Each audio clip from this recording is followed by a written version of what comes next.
heart palpitations, extreme anxiety, panic attacks, dropping objects from shaking all the time, losing excessive weight, dizziness, fatigue, feeling crazy, irritable, angry.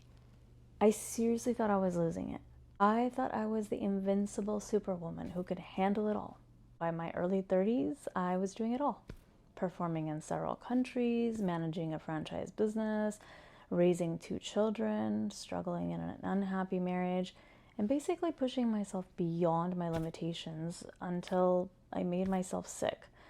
At that time, I did not know how to say no, and really had no idea about boundaries. My identity was tied directly to the number of hours I worked. To say I was a workaholic would be an understatement. Healthy eating, exercise, taking care of my mental health, sleeping, out the window. I'm a firm believer that our body communicates with us and gives us many signs and warnings, but too often we don't listen. I definitely did not listen. Stress from my performing career, traveling, stress from back-to-back pregnancies, stress from failing marriage, managing social expectations, stress from horribly eating, yo-yo dieting, not taking care of myself, and a lack of sleep all took a toll on me. Eventually, my body had it with me, and in late 2016, I started to deteriorate. After multiple tests, I was diagnosed with Graves' disease, an autoimmune disease that sends your thyroid into overdrive, aka hyperthyroidism. I was referred to a respected endocrinologist who basically told me there is no hope for Graves' disease and that we should just do thyroid ablation, kill the thyroid with radioactive iodine. He said there was no cure, no reversal, and this is just the way it's done. That really irritated me. How could there be nothing I could do to heal my body? And why isn't anyone asking why this happened in the first place? There had to be a reason, a root cause of this. I started researching, reading books and blogs, articles, watching videos, and anything else that I could educate myself about the thyroid, about autoimmune disease, and about Graves' disease itself. Fast forward 16 months to April 2018, I reversed my Graves' disease and got off all my medication. But autoimmune disease is a funny thing. Even if your body stops attacking your organs, your body can still be in a state of inflammation, which means that the attacks can start back at any time.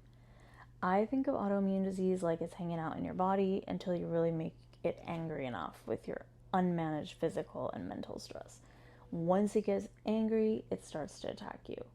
So for now, I had stopped the attacks on my thyroid, huge accomplishment, but I knew I would need to be careful so it doesn't attack my thyroid or other organs in the future.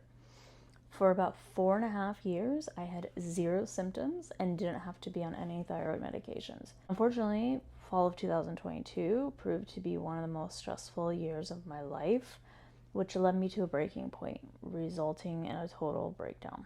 The following months were filled with fatigue, extreme sleepiness, anxiety, overwhelming exhaustion, and intense depression. When I say I was exhausted, I'm not exaggerating. I literally could not drive more than 30 minutes without having to pull over a nearby plaza and take in a 45-minute nap. I was miserable. Little did I know that my body was attacking itself again, and autoimmune was awakened from dormancy. After multiple tests, the diagnosis was Hashimoto's disease, another autoimmune disease that attacks the thyroid, but instead of sending the thyroid into overdrive, it stops the thyroid from working altogether, aka hypothyroidism. Since then, I've been struggling with Hashimoto's, depression, being overweight, and a whole host of other things that accompany this draining disease. By 2024, I had developed high cholesterol, and we found parasites in my gut.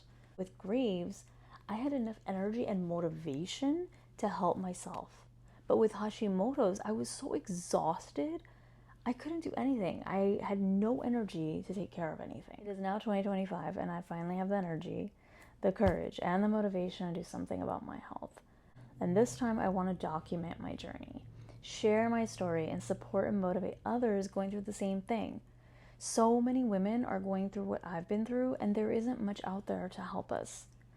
Although I'm not a doctor, I am a seeker, researcher, an intensely dedicated person who has done the research, read the books, taken the notes, bought the supplements, tried the diets. I have a lot to share.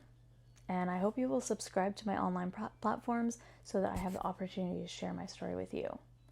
Thank you for being here, and I'll see you on the next video.